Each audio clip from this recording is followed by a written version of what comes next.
നിന്റെ കൈ ഒന്ന് കാണട്ടെ. ദാ. എന്താ ചാക്കോമാഷ് എന്റെ അപ്പനല്ല, നിന്റെ അപ്പനാണ്. ഈ സീൻ നമ്മൾ ഒരിക്കലും മറക്കില്ല അല്ലേ. നമ്മുടെയൊക്കെ മനസ്സിൽ പതിഞ്ഞ ഒരു സിനിമയാണിത്, ലാലേട്ടൻ്റെ സ്ഫടികം. ഇതിൽ ബേസിക് ആയിട്ടുള്ളൊരു ഇഷ്യൂ എന്ന് പറയുന്നത് കമ്പാരിസണാണ്.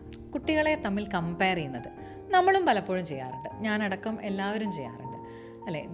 അവനെ നോക്കി പഠിക്കുക, അവന് മാത്സിൽ 100-ൽ 100 കിട്ടി, നീ ഇങ്ങനെ നടന്നോ, ഒന്നിനും കൊള്ളാതെ ആയിക്കോ എന്നൊക്കെ പറഞ്ഞിട്ടുള്ള നമ്മൾ ചെറിയ ചെറിയ ഡയലോഗ്സ് എപ്പോഴെങ്കിലുമൊക്കെ നമ്മുടെ കുട്ടികളോട് പറയും.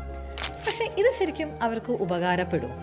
ശരിക്കും പേരൻസിൻ്റെ സൈഡിൽ നിന്ന് നോക്കുമ്പോൾ അതൊരു ചെറിയൊരു മോട്ടിവേഷൻ പോലെയാണ് നമ്മൾ ഉദ്ദേശിക്കുന്നത്. അത് പറയുമ്പോൾ നമ്മൾ അവരെ ഹാം ചെയ്യണം എന്ന് വിചാരിച്ചിട്ടല്ല പറയുന്നത്, അവരെ ഒന്ന് മോട്ടിവേറ്റ് ചെയ്യാൻ, ഒന്നൊരു മത്സരബുദ്ധി വരുത്താനൊക്കെയാണ് നമ്മളിത് പറയുന്നത്. പക്ഷെ കുട്ടികൾക്ക് ഇത് ആക്സെപ്റ്റ് ചെയ്യാൻ ഭയങ്കര ബുദ്ധിമുട്ടാണ്. ഇത് ആക്ച്വലി അവർക്ക് ഒരു രീതിയിലും ഉപകാരപ്പെടുന്നില്ല. അത് അവരിൽ ഉണ്ടാക്കുന്നത് ഒരുതരം സൈലൻറ്റ് ഡാമേജാണ്, സെൽഫ് ഡാമേജിലേക്കാണ് അവർ പോകുന്നത്.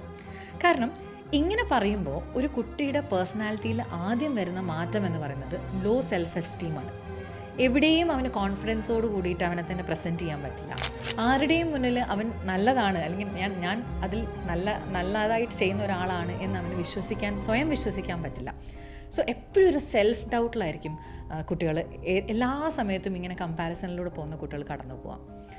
രണ്ടാമത്തെ ഒരു കാര്യം എന്ന് പറയുന്നത്, ഈ പേരൻസും കുട്ടികളും തമ്മിൽ നല്ലൊരു ബന്ധം വേണം അല്ലേ, നല്ല കമ്മ്യൂണിക്കേഷൻ വേണ്ട ഒരു ബന്ധമാണത്. പക്ഷേ ഇതൊരിക്കലും അവർക്ക് അച്ചീവ് ചെയ്യാൻ പറ്റില്ല. അവർക്കൊന്നും പേരൻസിനോട് വന്ന് പറയാൻ തോന്നില്ല. കാരണം എന്ത് പറഞ്ഞാലും അതിനൊരു എപ്രിസിയേഷൻ കിട്ടുന്നില്ല, അതിനൊരു നല്ലത് പറയുന്നില്ല.